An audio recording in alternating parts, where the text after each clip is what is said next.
Hey guys, BoRt here, and today I'm going to be doing a review of Disenchantment Part 4. This was actually really enjoyable. Very much darker and a little more crazier than the past seasons. That's why I was rated MA for this. But I kind of enjoyed that. It gave it a little more of a actual Netflix vibe, and made it feel like its own thing. So let's do it one by one. Don't completely remember everything, but yeah, okay. So, episode 1. This is just Cornerstone from after, or, where did I say Cornerzone? I don't know. Well, this is what happens after, season 3, and she's now in hell, supposed to marry the devil. This is just kind of getting the plot back from the last season, getting it back up. It was okay. Elfo escaping from the ogres was pretty enjoyable, but it was a meh episode. Episode 2, there was another plot, but what I've, with like Bean and Lucy, I also did enjoy, the fact that Lucy and got back and, Jerry came back to Earth.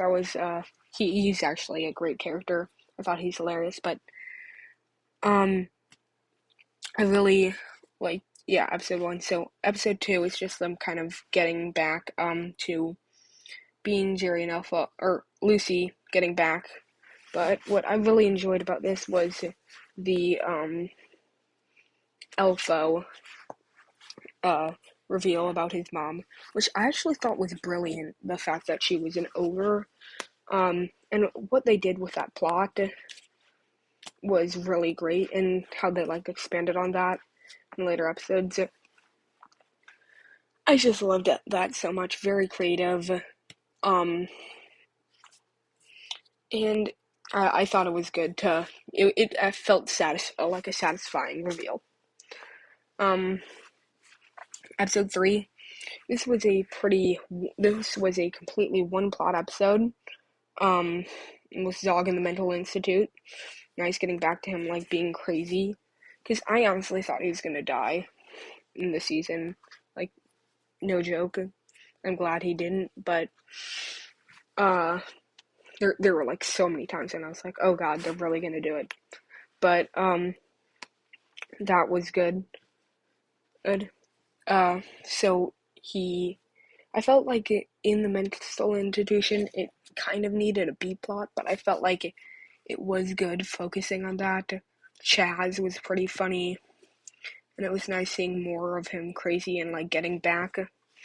Like, they had that one reason why I was DVMA, because of that one scene, which, I don't know, I don't feel like they really needed to, but it was funny, so I don't really care. I liked it. And episode 4, Bean gets back to Zog, and Becky and Clyde, or is it Cloyd or Clyde? No, I don't remember, they go back to Dreamland. Basic episode, just refilling the plots and, like, getting back to normal. It was fine. I don't know. Episode 5, Freckles. Throughout the season, I grew to like and also very dislike Freckles at the same time, but this episode they are, bringing Freckles to life. I didn't love this episode. I don't really like Freckles. I think he's funny. Like, he gives me other, he gives me a very John DiMaggio vibe, but, he was okay. I just felt like they used him a little too much in the season, and he was better as a villain than a sidekick. Though, and they wrapped it up nice in the end with him. Episode 6. This was actually great. So they actually figure out what was with the elves, which I felt like they were trying to make it seem like a metaphor, and it worked really well. The bean twist was great with bringing back the mermaid girl from season or part 3. That was really nice. Sea Trogs, that twist, I didn't see it coming, but that moment, I was very shocked. I was like, oh god, wait, what's gonna happen to Bean? That was great.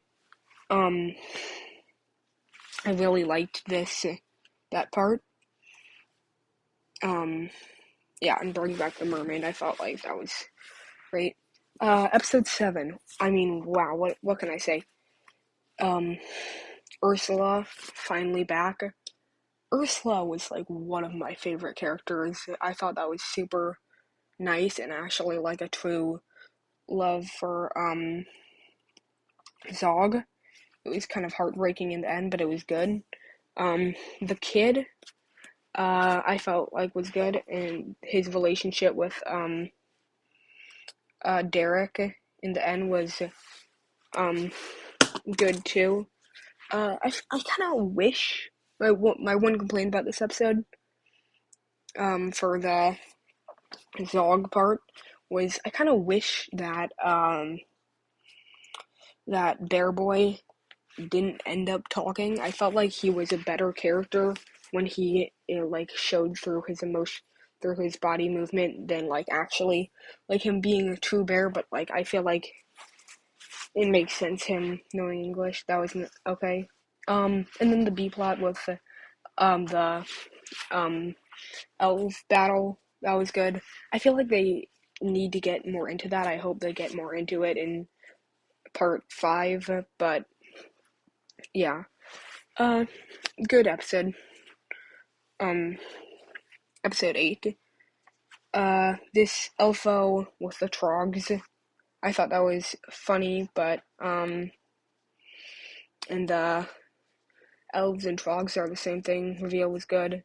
But I didn't feel like they like wrapped up the elf story satisfyingly, and I feel like they need to add more to that. I didn't love it. Though I thought Elfo had some pretty funny moments in that episode. Episode 9. So, another Freckles thing.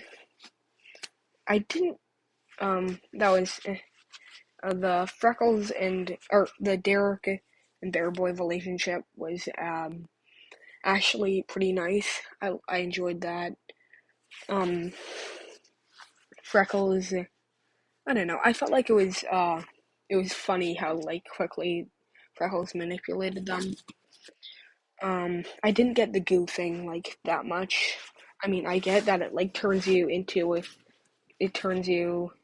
like, a Trog, but, like, what does that mean? Like, if the elves were already Trogs, and, I don't know, I'm probably getting that wrong and I wasn't paying attention. Comment down below, but, I don't know, I still enjoyed this episode.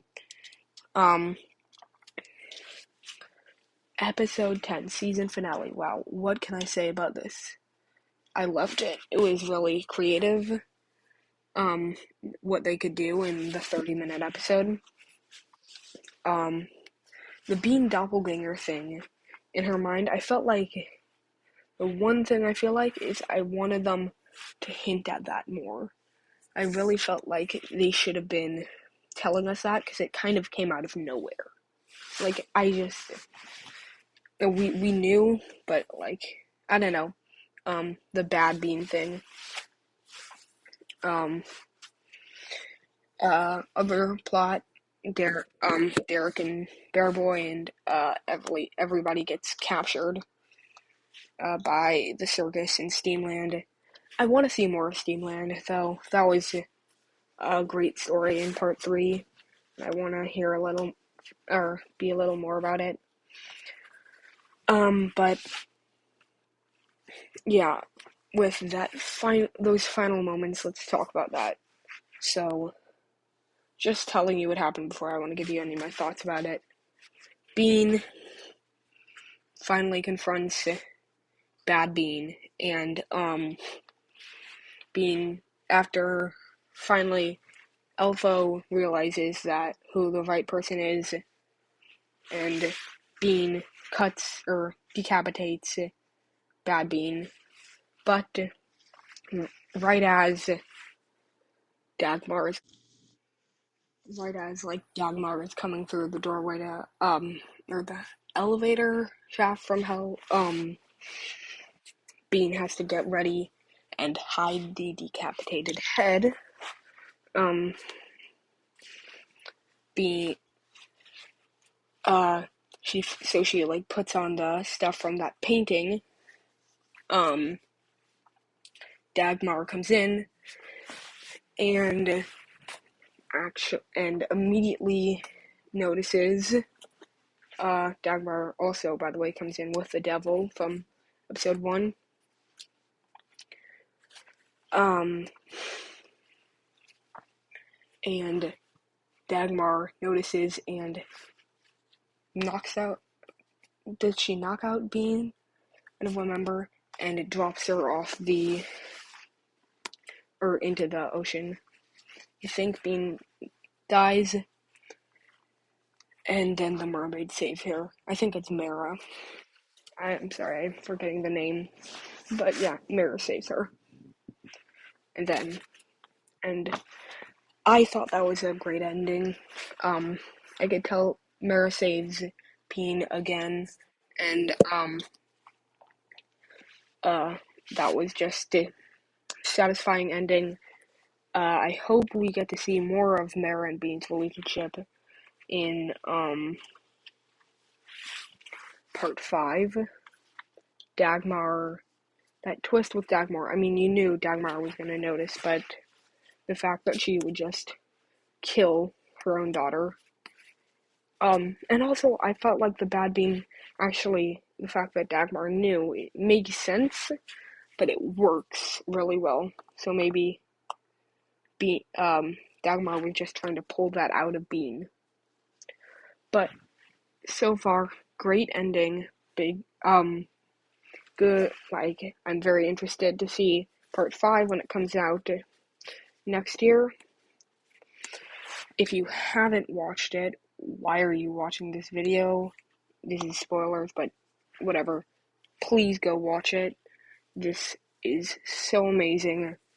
Comment down below if you're excited for for part 5. I really am. This is a great show. Some fun references that I caught on. But that's it for today's video, and I will see you guys next time. Bye.